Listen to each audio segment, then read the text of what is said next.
two manifestations, ma'am. Number one is to present public records as to the background of the witness. Just So- information about the witness.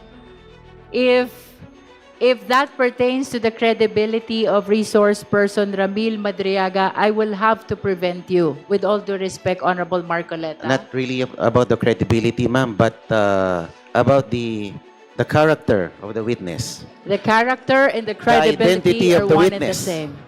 Yes, ma'am, if I may be allowed.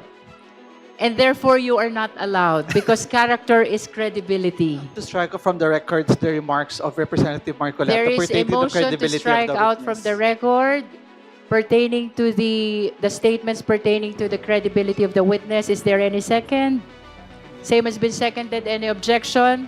Hearing none, the motion is approved. Please strike out from the record all statements of the Honorable Marcoleta pertaining to the credibility of resource person Ramil Madriaga. Baka po walang matira doon, ma'am. Sana yung final lang kasi Please Wala nang- understand at that least the issues Filipino concerning people are watching credibility kahit na pina-strike out niyo yung mga must be statements ko. raised in the trial Ma'am, and not in this clarificatory when you were hearing. interviewed before the media, ma'am, sinabi nyo you're here to test the credibility Please of the confine witness. your Madam Chair, manifestation point of to what order. is happening in this Madam proceeding. Chair, point The of Honorable order. Diaz Suarez. Are you backpedaling? With the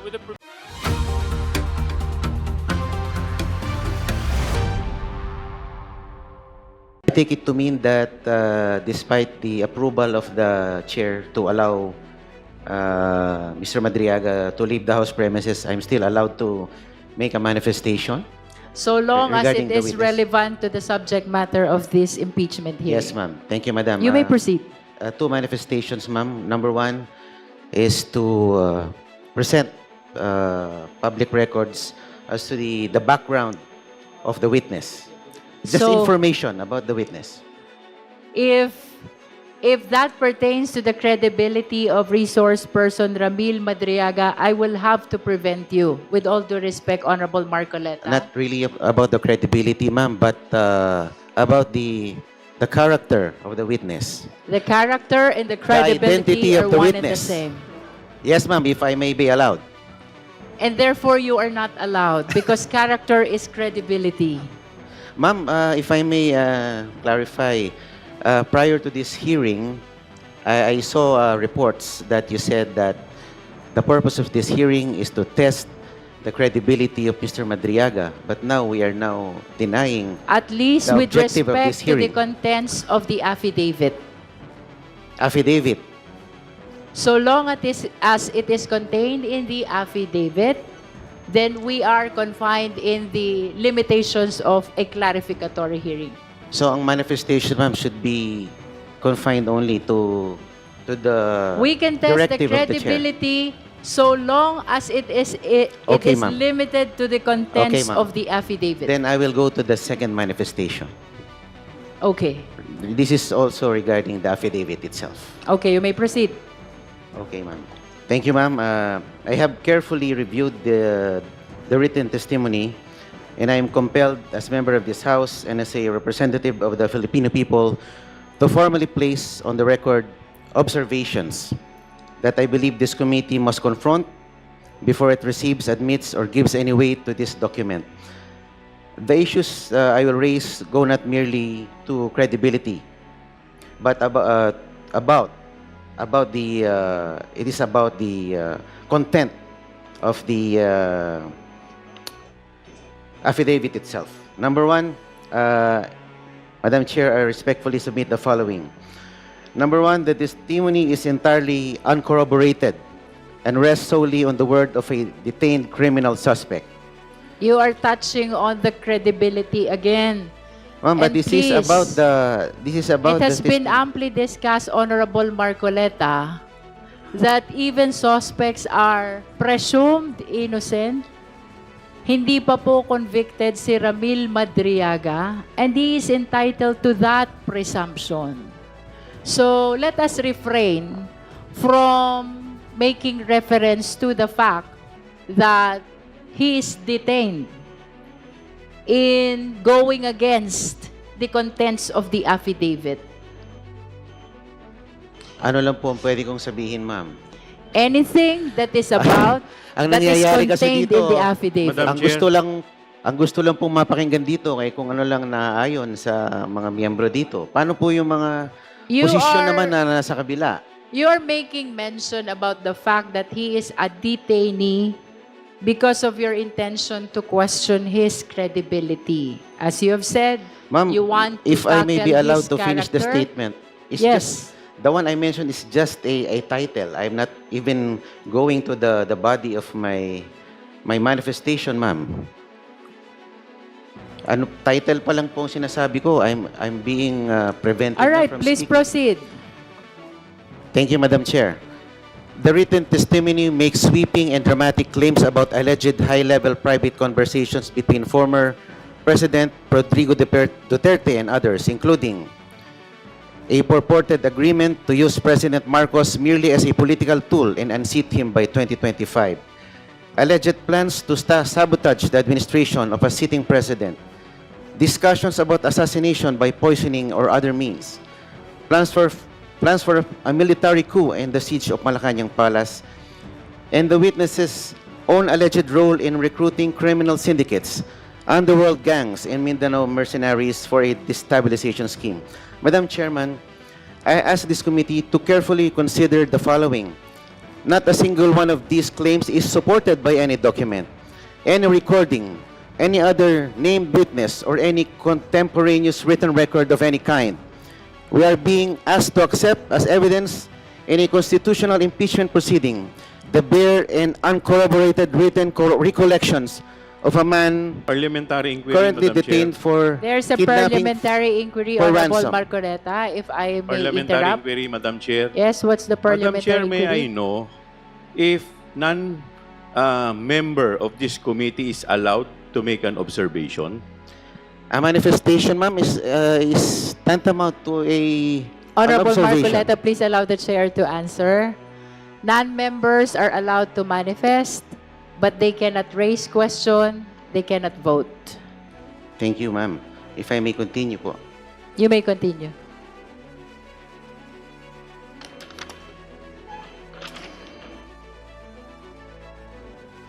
We are being asked to accept as evidence in a constitutional impeachment proceeding the bare and uncorroborated written recollections of a man currently detained for kidnap for ransom, a man whom the PNP anti-kidnapping group officially described as the leader of one of the most dangerous criminal syndicates in recent Philippine history.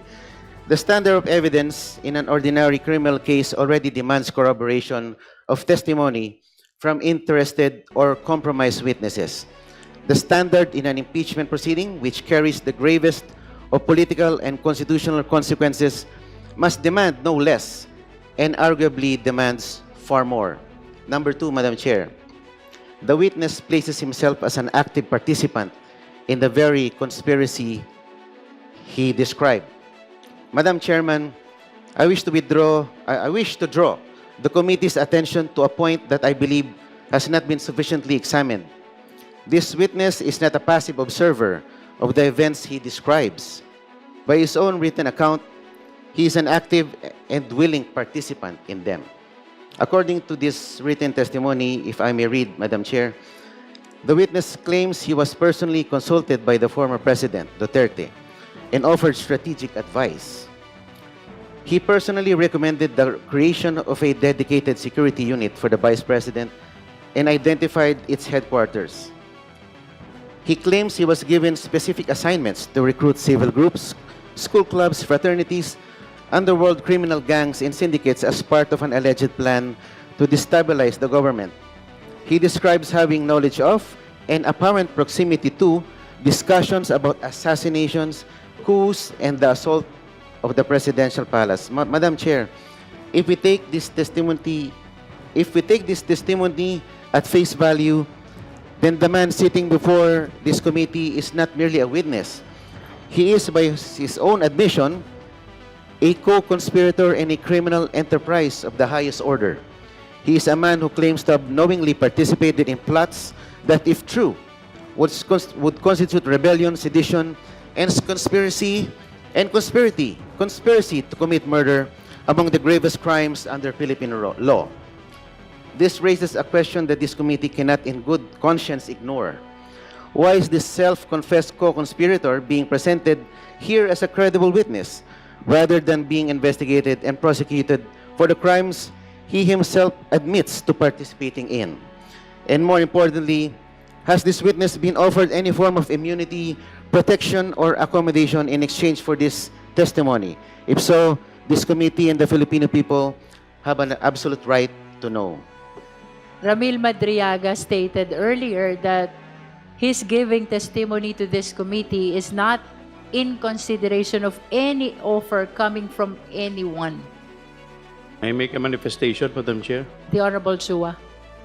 Thank you, Madam Chair. Madam Chair, we are not accepting everything that Ramil Madriaga stated a while ago as gospel truth. We are here to make clarificatory question with respect to the affidavit that he executed. Now, that is for purposes of determination of probable cause. Now, the time will come, that is, pag papunta po tayo sa Senado, pag nagtuloy-tuloy na po sa trial, that is the time where we will test the credibility of the statement of the witness, which is Ramil Madriaga. There, during the hearing, pwede po siyang i-cross-examine ng mga abogado. At hindi po tayo ang magsasabi dito kung yung salita po niya ay totoo o hindi. Ang magsasabi po niyan ay yung mga senator judges na tatayong hukom sa Senado. Kaya ang trabaho lamang dito natin ay tingnan lang kung may probable cause. Kasi kung ang itetest na po natin yung credibility, that is already trial, Madam Chair. Kaya nga po kanina,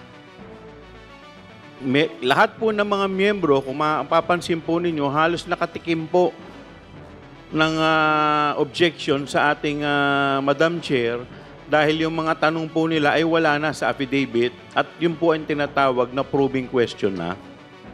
Kaya, Madam Chair, hindi po totoo na lahat po yun ay tinatanggap na po natin.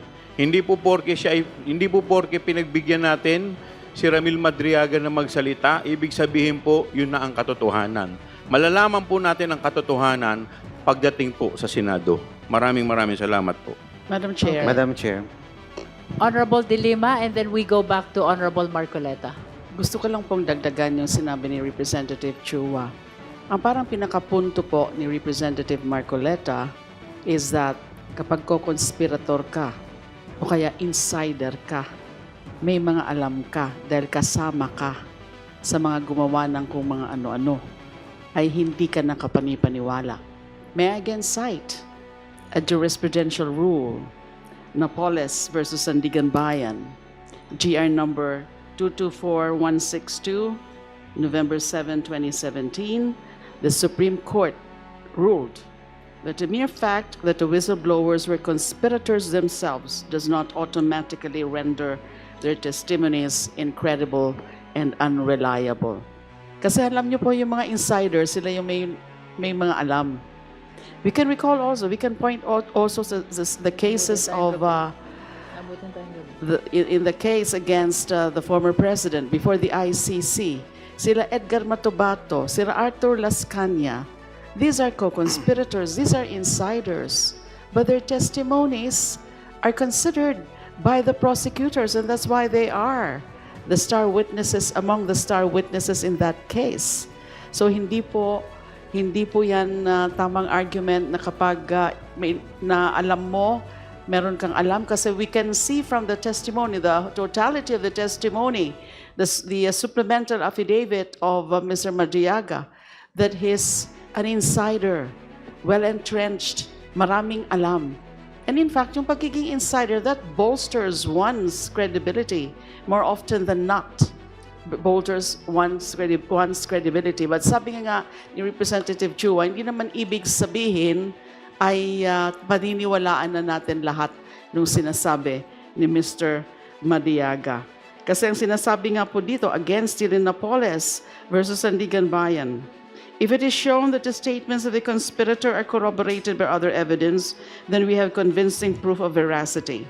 Even if the confirmatory testimony only applies to some particulars, we can properly infer that the witness has told the truth in other respects. Nakita naman natin yung kanyang willingness na pabuksan yung kanyang bank accounts, yung mga dummy bank accounts. Kaya nga siya nag-issue ng waiver.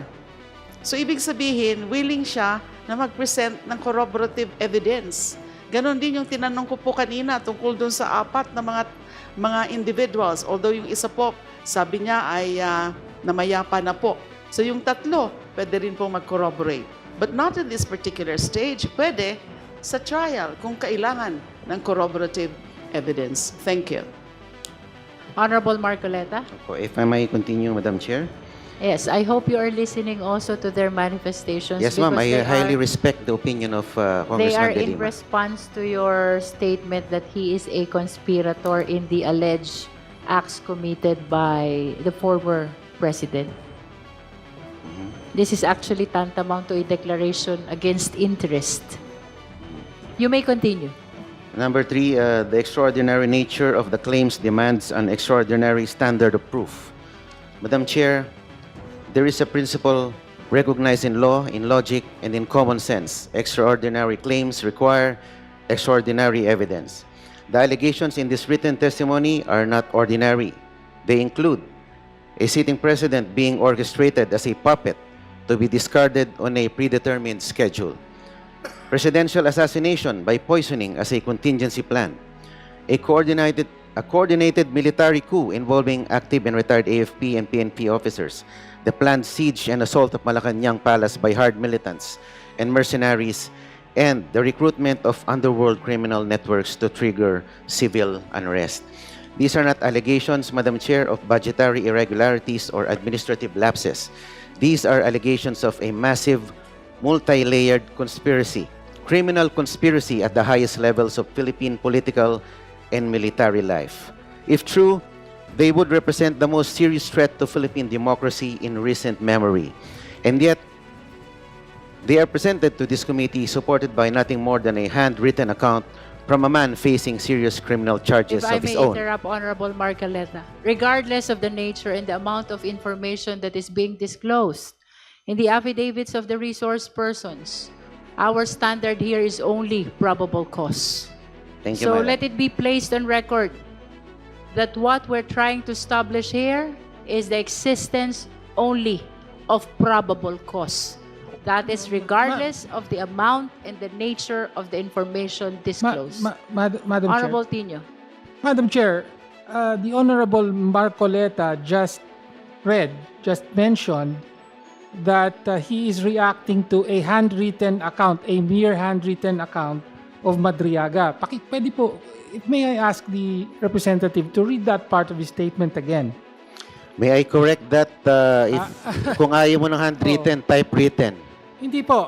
Sinabi nyo sa statement nyo, he's reacting to a For handwritten accuracy, that handwritten was never accepted in the committee. Actually, I have in my me- point precisely, Madam Yes. Chair. I have in Nagre-react me siya. Alam ko two- rin po yung handwritten. two copies of the I have the floor, affidavit. Madam Chair. One handwritten Can and we hear one first I the have Honorable typewritten. Tino? I have the floor, Madam Chair. Yes. Yes, You may proceed. I am aware of that handwritten account.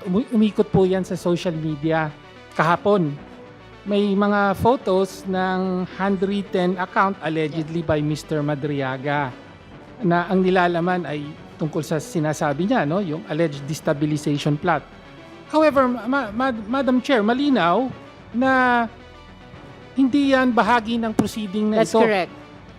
No, ang pinag-uusapan po natin ay yung sworn supplemental affidavit That's correct. ni Mr. Madriaga. In fact, it was asked by the Honorable Ko, and the Chair answered Oo. that it is not part of our proceeding today. Precisely, Madam Chair. Therefore, his whole manifestation is out of order, Madam Chair. Madam Chair, I have here. Okay, To- let's hear the response of the Honorable Marcoleta. Opo, Madam. Are you referring really to the handwritten? to both the handwritten and the typewritten? I have But you two here. cannot refer On to the my- in my- handwritten because it is not in my part of our possession. proceeding. Anyway, So you have to make up your mind. Is that manifestation pertaining to the handwritten or the computerized Okay, allow me affidavit? to make a correction to refer to the handwritten affidavit. If this satisfies So you are to the- referring to the typewritten. handwritten. to the typewritten, does that satisfy the Honorable Tino? There are only two affidavits that are part of the proceeding of our impeachment hearing. The first affidavit that is computerized and the supplemental affidavit that is computerized as well. So please state for the record and be certain which document are you referring to in your manifestation. For this purpose, ma'am, I'm referring to the supplemental affidavit here. In other words, you stand corrected No, Madam Chair. when you made mention about a handwritten. Yeah, sorry about the handwritten term.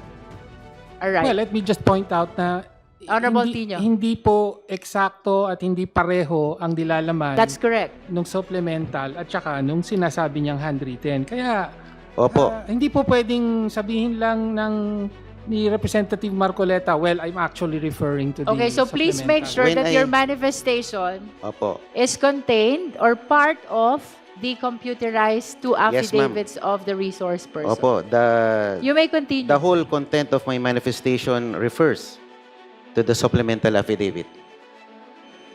That is a correction to what you have said earlier. Yes. Yes, ma'am. Please continue. Madam Chair. The Honorable Joboy Aquino and then Honorable Abante. Madam Chair, can we limit Yes, The- we are actually limited to 5 minutes per justice member. And I think you are on your 4 Ma'am, minutes already. Yes, ma'am. So, with your indulgence, Honorable Marcoleta, please wind up on your Yes, ma'am. manifestation. You have 1 minute to wind up. Yes. Madam Chairman, the weight of the claim must be matched by the weight of the evidence. As it stands, there is a vast and troubling gap between the two. Lastly, the timing and circumstances of this testimony raise serious questions of motive. Madam Chair, I also wish to place on record my serious concern about the timing and context of this testimony. The document is dated April 11, 2024, if I'm not mistaken, ma'am. Am I be corrected on the exact date? April Comsec, 11? can you please confirm it if the date is April 11, 2026? Of the supplemental affidavit. The date of the supplemental affidavit. May I confirm the exact date? Kindly confirm the date. Okay, it's confirmed. April 11, 2026. April 11 ba? Okay. Akin. Please continue, Honorable Marcoleta. Okay, ma'am. Winding up.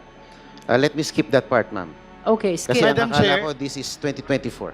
Anyway, Madam Chair, Let us allow him to finish. After all, he has 1 minute left. 30 But- seconds na nga lang. this is very critical in the statement made by Representative Marcoleta because he said April 11, 2024. And if we can go back to the records and confirm that is what Yes, that's what why I was he said it's April 11, 2026.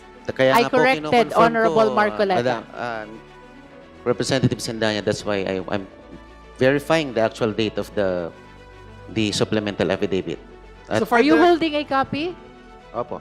What is the date written in your copy? It's rather the reproduction is rather unclear, madam. No, it's the date of signing and the date of jurat. It's April 11, 2026. Taguig City. Where did Okay. you get your 2024? Dito po kasi tinignan ko sa taas eh. In witness whereof I have here unto set my It's hand. 2026. Opo. Parang na... The date of signing. Opo. Anyway, Madam Chair, this page is on page 24. So I hope that the good gentleman would look closely at the document. yes, because I we am can discuss this. actually Thank you, Madam Chair. skipping that. Kindly wind up, okay. Honorable Marcoleta. Okay. Specifically, I respectfully urge the committee through a manifestation to require the following before receiving this written testimony into record and giving it any substantial evidentiary weight. Number one, disclosure of whether the witness has been offered promise or expecting any form of It was legal answered accommodation. already by Ramil Madriaga during the clarificatory hearing? Yes, ma'am. Number 2, identification of at least one independent documentary or corroborating piece of evidence that supports any single material It will claim be the in exclusive this written judgment testimony. of the justice members in the determination of probable cause. Number 3, ma'am, clarification of how the witness, a man detained since July 2023, came to have knowledge of and access to the specific details he describes and how those details can be independently verified. That will be a probing question already. It should happen in the trial. It's not a question, ma'am. But And that number 1. is a statement as to what the Justice Committee should do, and it goes beyond the clarificatory hearing already. Opo. If you were observing earlier, I've been stopping the questions of so many members to make sure that we confine this proceeding to a clarificatory hearing. So please, Yes, do ma'am. not suggest something that will go beyond Yes, ma'am. the intention of this And proceeding. if I may take note, ma'am, the chair already called out most of the members of the committee into stating probing questions. And you are suggesting probing actions also. The last one that you read. Unless you don't understand what you It's a read. request, ma'am. It's a request. It's not That a is probing why question. I am reacting to your request because your request entails probing action already. Opo, and if I may make this observation, ma'am, halos 20 po ang kinall out po ninyo na nagpo-probe, probing questions. I don't know if the committee can still continue with the hearing na hindi nakapagtanong ng probing questions without violating with the confining to the standards of a hearing without going to a full trial. Kasi puro halos 20 This na. is not a trial. Oo nga, bakit po puro probing questions ang ating tinanong? Halos 25 po yata And ang that is kinall out why ninyo. we are preventing the Opo. justice members from raising or pursuing the probing questions. Yes, ma'am. And if, I don't know if this is probing again, if I may be furnished a full accounting of who assisted the witness in preparing, drafting, or delivering this written testimony, and whether any party with an interest in the outcome of this proceeding was involved in that process. I think that has been answered by Madriaga already during our clarificatory hearing.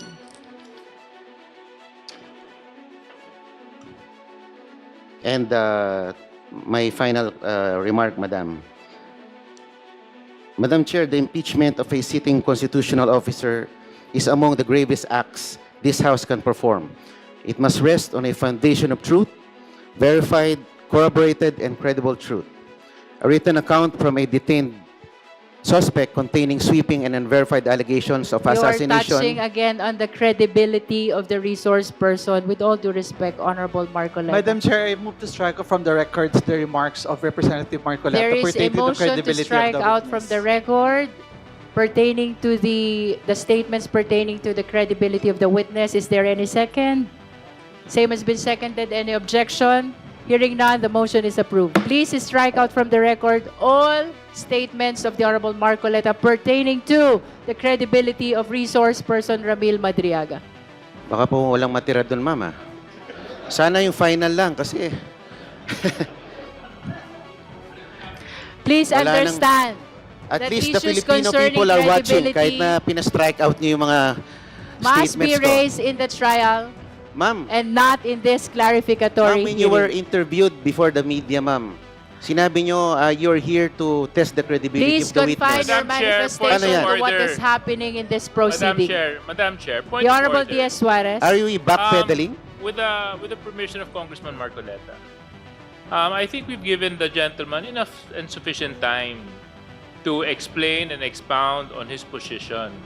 We still have so many matters to discuss and so many resource persons have been waiting. So may I ask the indulgence of the good congressman if we can already put and conclude his position and move on with our hearing, because Madam Chair, it's 3:45 in the afternoon. Okay. So let's We not, have given let's not him labor more anymore. than 10 minutes already. Besides, Although so- the same is protracted. Ma'am, ako lang naman ang opposing dito, oppositors. Pagbigyan nyo Madam na Chair, ako. again, I would like to- That is not a parameter at all, Honorable Anyway, Marcoleta. one We are sentence. equal in this impeachment proceeding. We do not look as to the political affiliation of the justice members. We are investigators here, conducting a clarificatory hearing for only one purpose. That is the determination of probable cause. Thank you, ma'am. My final sentence. Last sentence. Please be so guided. The Filipino people are watching this proceeding. They are watching to see whether this committee will hold itself to the standard that the Constitution and the gravity of this moment demand. I am confident that the honorable members of this committee are fully capable of meeting this standard. I make this manifestation in faithful service to this institution, to the truth, and to the Filipino people. Thank you, Madam Chair.